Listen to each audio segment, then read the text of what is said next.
वज़ीर-ए-आज़म बनवाया गया और जिन लोगों ने वज़ीर-ए-आज़म झुर्लू के ज़रिए और रेग्ड इलेक्शन के ज़रिए इसको बनवाया, वो सारी कहानी अब पूरी कौम के सामने है। इमरान नियाज़ी ने एक से ज़्यादा मरतबा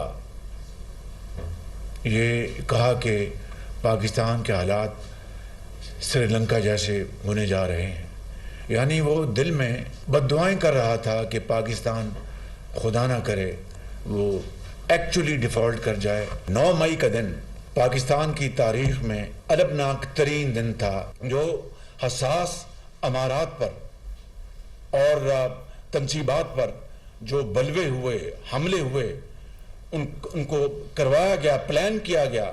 प्लानर कौन था? इमरान नियाज़ी। इंस्टिगेटर कौन था? इमरान नियाज़ी। दुश्मन को और क्या चाहिए?